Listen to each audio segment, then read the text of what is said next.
Welcome to Perfect Word Media. My name's J. Monroe Johnson. It's mafia, folks. You've heard of the Mexican cartel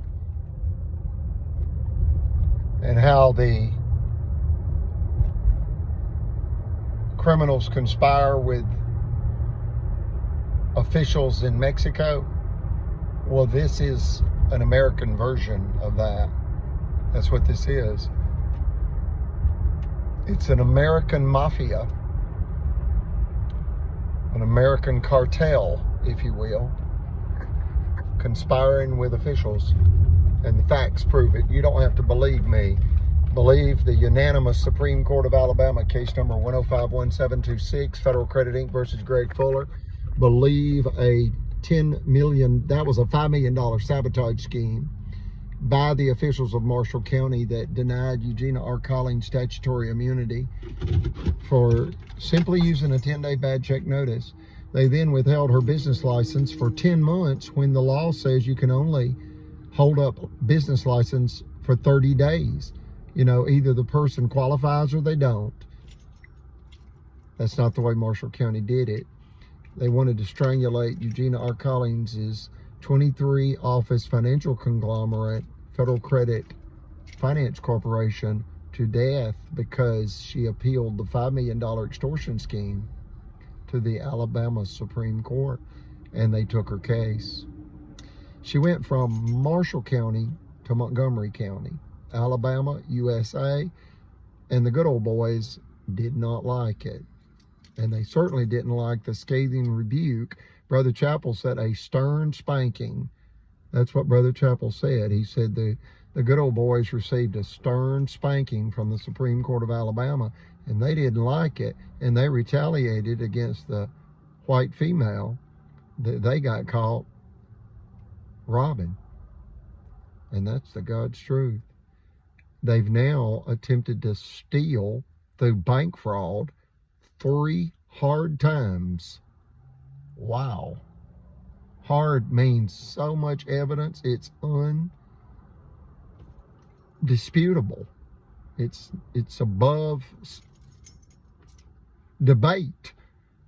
And that is Steve Marshall, district attorney at the time of Marshall County, allowing a zero restitution order to befall Eujena, the white female that was extorted for $5 million in the Supreme Court of Alabama, case number 1051726, and then sabotaged for $10 million in a 10-month license stall when she was paying $1 million in payroll, folks. That's how much payroll she paid out in that 10-month period of time. Now, by today's standards, you would pay $250,000 a month. But that was in 2011.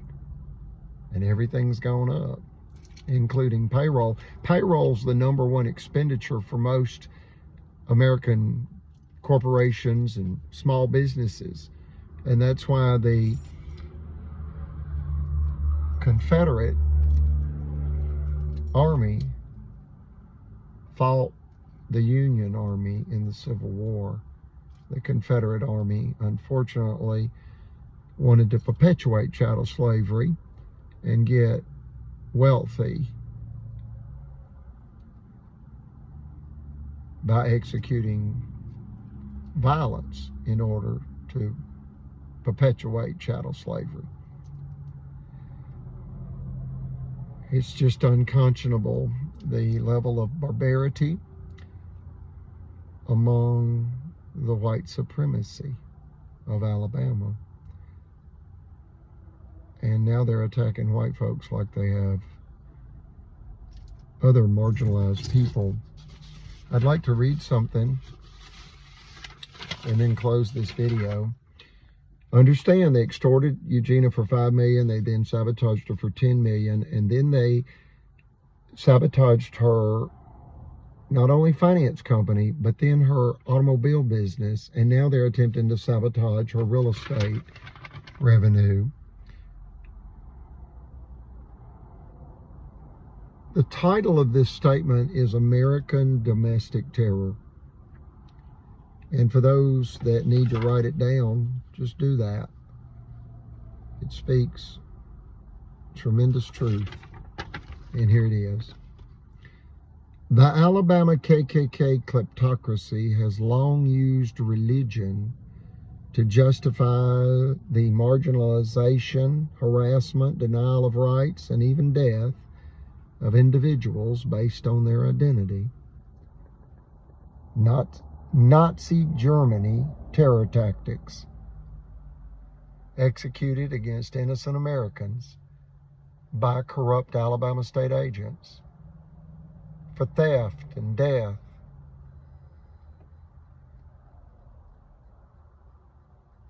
In the spirit of Martin Luther King, please bring Eujena justice.